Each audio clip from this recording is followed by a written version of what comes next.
भक्तों सावधान, साल 2026 की रामनवमी कब है? 26 या 27 मार्च। यह कोई साधारण तिथि नहीं, बल्कि नियति का वो पन्ना है जो दशकों बाद पलटने जा रहा है। अंतरिक्ष में ग्रहों की एक ऐसी रहस्यमयी हलचल शुरू हो चुकी है जिसने बड़े बड़े विद्वानों को भी गहरी चिंता में डाल दिया है। लेकिन इसी महासंयोग के बीच एक ऐसा भयानक भ्रम फैल गया है जो आपकी पूरी साल भर की श्रद्धा और कठिन साधना पर पानी फेर सकता है। क्या आप भी उन 99% लोगों में शामिल हैं जो 26 मार्च और 27 मार्च की उलझन में फंसे हुए हैं? याद रखिए, शास्त्रों के अनुसार एक छोटी सी चूक आपकी तपस्या को शून्य कर सकती है। आज हम धर्म सिंधु और निर्णय सिंधु के उन गूढ़ रहस्यों को खंगालेंगे जिन्हें अब तक आपसे छिपा कर रखा गया। परंतु इस वीडियो का सबसे बड़ा रहस्य वो दिव्य 45 मिनट है, एक ऐसा गुप्त मुहूर्त जो इन 2 दिनों में से केवल एक विशेष समय पर ही सक्रिय होगा।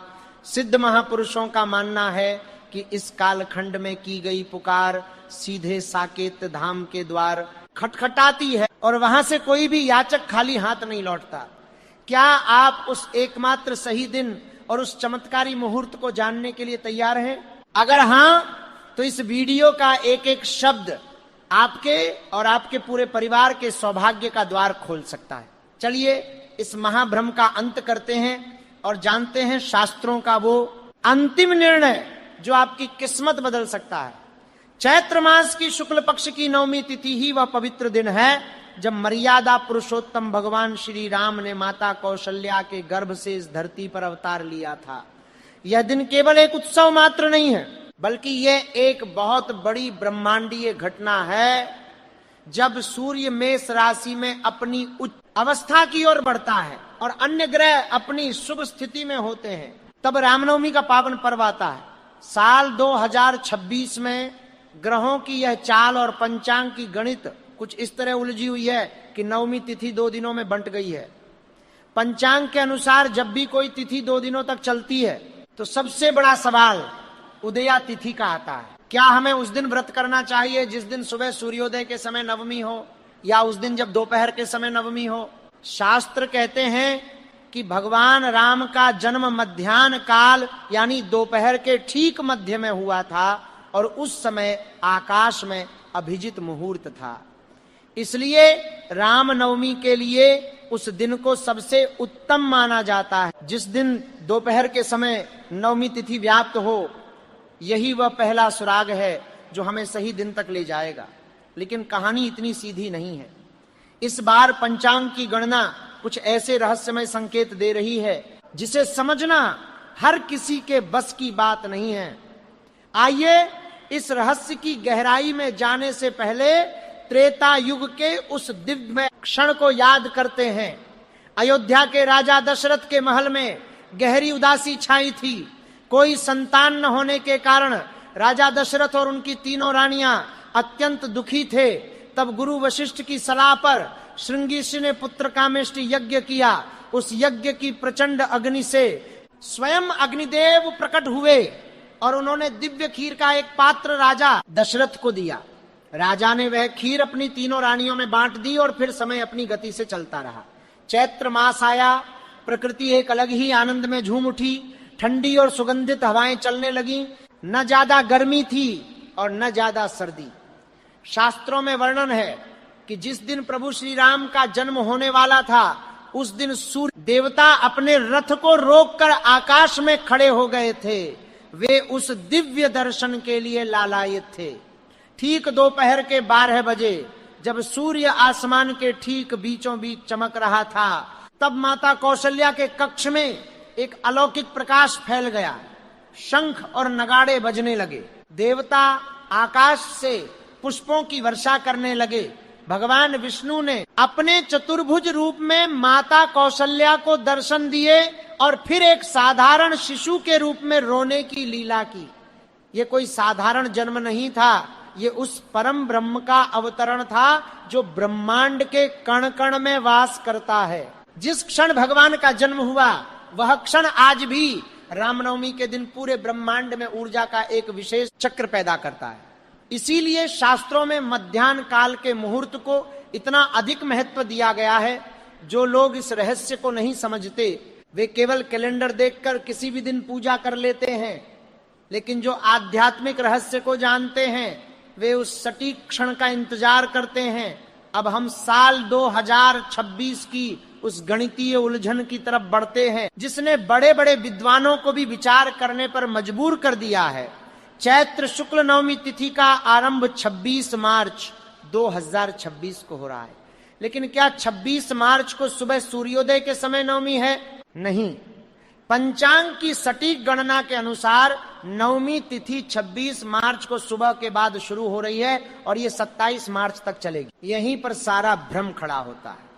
कुछ लोग कह रहे हैं कि 26 मार्च को नवमी शुरू हो जाएगी, इसलिए उसी दिन व्रत रखना चाहिए। वहीं कुछ लोग उदया तिथि के सिद्धांत को मानते हुए 27 मार्च पर जोर दे रहे हैं। अगर हम 26 मार्च की बात करें तो उस दिन अष्टमी और नवमी का अद्भुत मिलन हो रहा है। कई प्राचीन शास्त्रों में ऐसा कहा गया है कि अष्टमी से विद्या नवमी बहुत ही पुण्यदायी और शक्तिशाली होती है। लेकिन क्या भगवान राम का जन्म अष्टमी को हुआ था? बिल्कुल नहीं, उनका जन्म तो नवमी को हुआ था। जब नवमी तिथि अपने पूर्ण रूप में दोपहर के समय विद्यमान हो, वही समय सबसे शक्तिशाली होता है। अब बहुत ध्यान से सुनिए, क्योंकि यही वह जगह है जहां आप उस भयानक गलती से बच सकते हैं। शास्त्रों का एक अत्यंत स्पष्ट नियम है जिसे मध्याह्न व्यापिनी नवमी कहा जाता है। इसका अर्थ यह है कि जिस दिन दोपहर के 12 बजे के आसपास नवमी तिथि हो, वही असली और वास्तविक रामनवमी है। 26 मार्च 2026 को दोपहर के समय नवमी तिथि अपनी पूरी शक्ति के साथ आकाश में मौजूद रहेगी। भले ही सुबह नवमी न हो, लेकिन जब भगवान का जन्म समय आएगा तब नवमी तिथि आकाश मंडल में पूरी तरह से स्थापित हो चुकी होगी। दूसरी तरफ अगर हम 27 मार्च को देखें तो उस दिन सुबह उदया तिथि में नवमी जरूर है, लेकिन क्या वह दोपहर तक टिकेगी? यही सबसे बड़ा पेंच है। जब हम 27 मार्च की कुंडली और पंचांग का सूक्ष्म विश्लेषण करते हैं तो पता चलता है कि नवमी तिथि सुबह कुछ ही समय तक रहेगी और दोपहर होने से पहले ही समाप्त हो जाएगी। इसका सीधा सा मतलब है कि 27 मार्च को दोपहर के समय दशमी तिथि आ जाएगी। अब आप ही सोचिए, क्या दशमी तिथि के दोपहर में राम जन्म का उत्सव मनाना शास्त्रों के अनुकूल होगा? कदापि नहीं। यही वह गुप्त सत्य है जिसे समझने में लोग अक्सर भारी भूल कर देते हैं। उदया तिथि का नियम हर व्रत में लागू नहीं होता है। राम नवमी एक ऐसा विशिष्ट व्रत है जिसमें कर्म काल यानी जिस समय भगवान का जन्म हुआ था उस समय की तिथि को ही सर्वोपरि माना जाता है। शास्त्रों के कठोर नियमों, निर्णय सिंधु और धर्म सिंधु के प्रामाणिक श्लोकों के अनुसार साल 2026 में रामनवमी का महाव्रत और उत्सव 26 मार्च को ही मनाना पूर्ण रूप से शास्त्र सम्मत और अत्यधिक फलदायी होगा। 27 मार्च को व्रत रखने वाले लोग अज्ञानतावश दशमी तिथि प्रभाव में आ जाएंगे और नवमी की वह दिव्य ऊर्जा उन्हें कभी प्राप्त नहीं हो सकेगी। अब बात करते हैं उस सबसे रहस्यमय और शक्तिशाली मुहूर्त की। 26 मार्च 2026 को जब आप व्रत रखेंगे और पूजा की तैयारी करेंगे तो आपको एक विशेष समय का बहुत ध्यान रखना है। ये वह समय है जब ब्रह्मांडीय ऊर्जा अपने चरम शिखर पर होगी। ये वह 45 मिनट का अमूल्य समय है जब आकाश से साक्षात कृपा बरसती है। ये समय है अभिजित मुहूर्त का मध्य भाग। 26 मार्च को सुबह 11:20 से लेकर दोपहर 1:10 तक पूजा का अति शुभ समय रहेगा, लेकिन इसके बीच में ठीक दोपहर 12 बजे के आसपास का जो समय है वो सबसे ज्यादा जागृत समय है। 11:45 से लेकर दोपहर 12:30 तक यह वो 45 मिनट की चमत्कारी खिड़की है जिसके दौरान आपको अपनी मुख्य पूजा संपन्न करनी है। इस समय आप जो भी मंत्र पढ़ेंगे, जो भी प्रार्थना करेंगे, वह कई 100 गुना होकर आपको वापस मिलेगी। इस समय ध्यान लगाने से मन के सारे अंधकार मिट जाते हैं और भगवान श्री राम की असीम कृपा सीधे प्राप्त होती है। इस विशेष मुहूर्त में पूजा करने की विधि भी बहुत खास और अचूक है। आपको सुबह जल्दी उठकर स्नान करना है, स्वच्छ और हो सके तो पीले वस्त्र धारण करने हैं, अपने घर के मंदिर को अच्छी तरह से साफ करें, एक लकड़ी की चौकी लें, उस पर लाल या पीला कपड़ा बिछाएं, उस पर भगवान श्री राम, माता सीता, लक्ष्मण जी और हनुमान जी की मूर्ति या तस्वीर स्थापित करें। सबसे पहले विघ्नहर्ता भगवान गणेश का आह्वान करें, उसके बाद कलश स्थापना करें। भगवान को पीले फूल, पीले वस्त्र और पीला चंदन प्रेम पूर्वक अर्पित करें। उन्हें तुलसी दल जरूर चढ़ाएं, क्योंकि तुलसी के बिना भगवान कोई भी भोग स्वीकार नहीं करते। इसके बाद उन्हें पंचामृत से स्नान कराएं, धूप और दीप जलाएं, राम रक्षा स्तोत्र का पाठ करें। अगर राम रक्षा स्तोत्र पढ़ना संभव न हो तो रामचरितमानस की चौपाइयों का मधुर स्वर में गान करें। भय प्रगट कृपाला दीन दयाला कौशल्या हितकारी, इस अद्भुत छंद का पाठ करना इस दिन सबसे ज्यादा फलदायी माना जाता है। और जब घड़ी की सुइयां दोपहर के ठीक 12 बजाएं, तब अपने हाथ में फूल और अक्षत लेकर भगवान का ध्यान करें और उन्हें पूर्ण श्रद्धा पूर्वक अर्पित कर दें। इसके बाद आरती करें और परिवार के सभी सदस्यों को प्रसाद बांटें। रामनवमी केवल एक दिन का साधारण उपवास नहीं है, ये अपने भीतर सोए हुए राम को जगाने का दिन है। राम का अर्थ ही है वह दिव्य प्रकाश जो हमारे मन के अज्ञान रूपी अंधकार को दूर करे। आज के इस कलयुग में जहां चारों तरफ नकारात्मकता, क्रोध और तनाव फैला हुआ है, वहां राम नाम ही एकमात्र ऐसा मजबूत सहारा है जो हमें भवसागर से पार लगा सकता है। भगवान शिव स्वयं राम नाम का निरंतर जाप करते हैं। काशी में जब कोई प्राणी अपने प्राण त्यागता है तो भगवान शिव स्वयं उसके कान में तारक मंत्र के रूप में राम नाम ही कहते हैं, जिससे उस जीव को मोक्ष की प्राप्ति होती है। हनुमान जी जो चिरंजीवी हैं, वह आज भी अदृश्य रूप में वहीं उपस्थित होते हैं जहां राम कथा हो रही होती है या राम नाम का संकीर्तन हो रहा होता है। इसलिए 26 मार्च के दिन अपने चंचल मन को पूरी तरह से राम के चरणों में समर्पित कर दें। दुनियादारी की सारी चिंताओं को कुछ समय के लिए भूल जाएं। यह दिन बार बार नहीं आता। ग्रहों का जो दुर्लभ संयोजन इस बार 26 मार्च को बन रहा है, वह आपकी आध्यात्मिक और भौतिक दोनों तरह की प्रगतियों के लिए एक स्वर्णिम अवसर है। याद रखें, व्रत का अर्थ केवल भूखा रहना या अन्न छोड़ना नहीं है। व्रत का अर्थ है एक दृढ़ संकल्प लेना, अपने भीतर के दुर्गुणों को हमेशा के लिए छोड़ने का संकल्प। भगवान राम ने अपने जीवन में जो उच्च आदर्श स्थापित किए, उन्हें अपने जीवन में उतारने का संकल्प।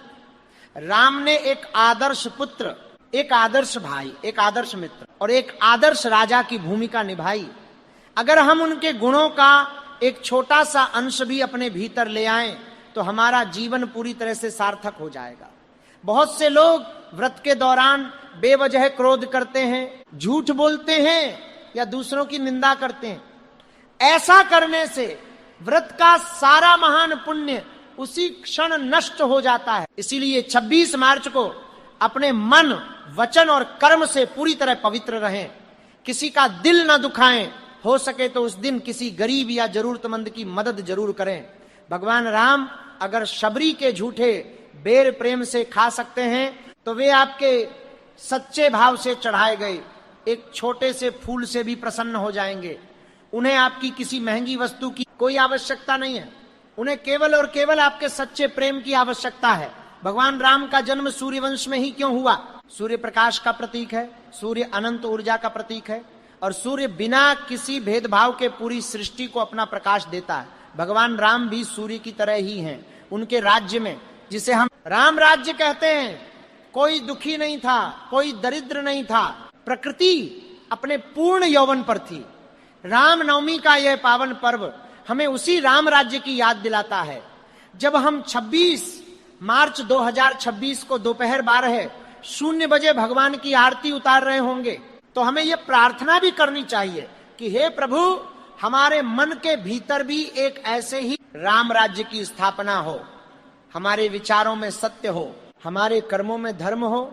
चैत्र नवरात्रि का यह 9वां दिन माता सिद्धिदात्री का भी दिन है। माता सिद्धिदात्री सभी प्रकार की सिद्धियों और शक्तियों को प्रदान करने वाली महान देवी हैं। जब हम रामनवमी का व्रत करते हैं तो हमें स्वतः ही माता की असीम कृपा भी प्राप्त हो जाती है। यह शक्ति और भक्ति का एक बहुत ही अद्भुत संगम है, जिसे शब्दों में बयां करना कठिन है। जो लोग अभी भी 27 मार्च को लेकर अपनी जिद पर अड़े हुए हैं, उन्हें यह गहराई से समझना चाहिए कि ज्योतिष और पंचांग एक बहुत ही गूढ़ विज्ञान है। यह केवल कैलेंडर के पन्ने पलटने और दिन गिनने का काम नहीं है, बल्कि यह सूर्य और चंद्रमा की गति, नक्षत्रों की स्थिति और उनके मानव जीवन पर पड़ने वाले प्रभाव का अत्यंत सूक्ष्म अध्ययन है। हमारे महान ऋषियों ने जो नियम बनाए हैं वे प्रकृति के नियमों के बिल्कुल अनुकूल हैं। मध्याह्न काल में जब सूर्य अपने पूरे तेज के साथ चमकता है, तब वातावरण में तमस और रजस का प्रभाव सबसे कम होता है और सत्वगुण की प्रधानता सबसे अधिक होती है। यही वह समय है जब परमात्मा के साथ जुड़ना सबसे आसान होता है। इसलिए 26 मार्च की उस पवित्र दोपहर को किसी भी कीमत पर व्यर्थ न जाने दें। अगर आप किसी कारणवश पूरा दिन व्रत नहीं रख सकते हैं तो कम से कम उस विशेष 45 मिनट के मुहूर्त में भगवान का स्मरण जरूर करें। एक घी का दीपक प्रज्वलित करें और सच्चे मन से ओम रामाय नमः का जाप करें। आपका यह छोटा सा प्रयास भी आपके जीवन में एक बहुत बड़ा बदलाव ला सकता है। अतः अब यह बिल्कुल स्पष्ट हो चुका है कि साल 2026 में रामनवमी का महापर्व 26 मार्च को ही मनाया जाएगा। आपके मन में अब कोई भी शंका नहीं रहनी चाहिए। इस वीडियो में दी गई इस अत्यंत महत्वपूर्ण जानकारी को केवल